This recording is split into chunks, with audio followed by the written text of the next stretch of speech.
Hello guys! Welcome back to my channel. For today's video ay magluluto tayo ng ginataang kalabasa. Kaya ito guys yung ating mga ingredients na ating kakailanganin. Ito yung kalabasa. Meron tayong malunggay, sitaw. Meron tayo ditong hinimay na pritong isda. Ito yung ating gagamiting bawang, luya, sibuyas, at sili. Sasahugan din natin siya guys ng sardinas. Maglalagay din tayo ng pork cubes, pampadagdag lasa. Pinong paminta,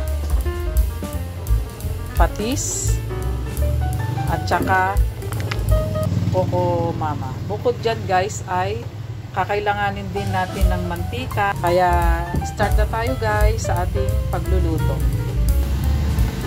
Ayan guys, maglalagay na tayo ng mantika. Ilagay na natin guys yung ating mga ricado, yung bawang, luya, at saka sibuyas. Sabay-sabayin na natin.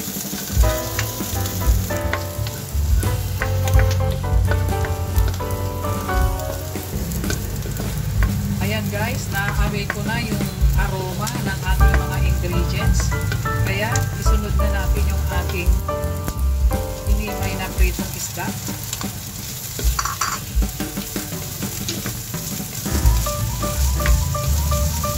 Yung ating sardinas. Saksakan natin siya ng paminta. At isunod din natin yung ating patis. At yung ating pork cubes.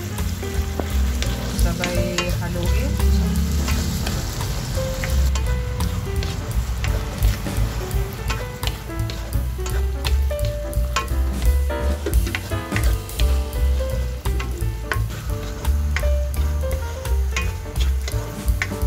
Ayan, isunod na natin guys yung ating kalabasa. Sabay halo ulit.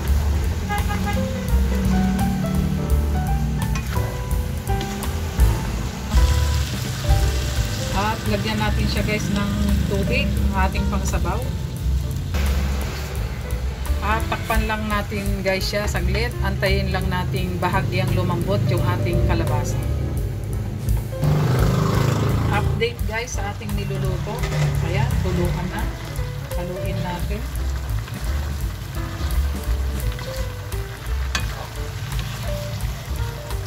Bahagya ng malambot yung ating kalabasa, kaya ilagay na rin natin yung ating sitaw at sili.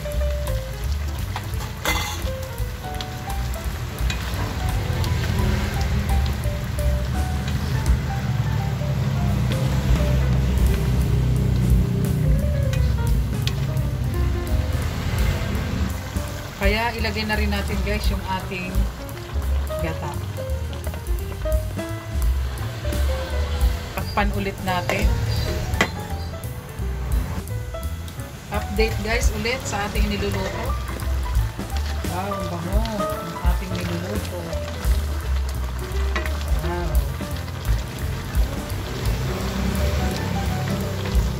Kaya isunod na rin natin guys yung ating last ingredients na dahon ng malunggay.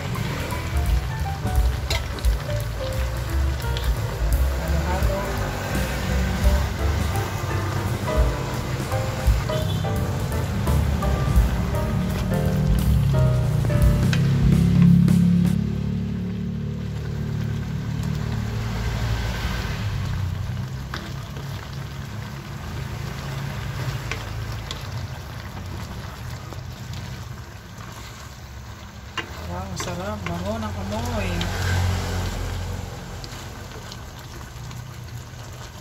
Ayan na guys. Luto na yung ating ginataang kalabasa with malunggay. Kaya, thank you for watching guys. And don't forget to subscribe. Bye-bye!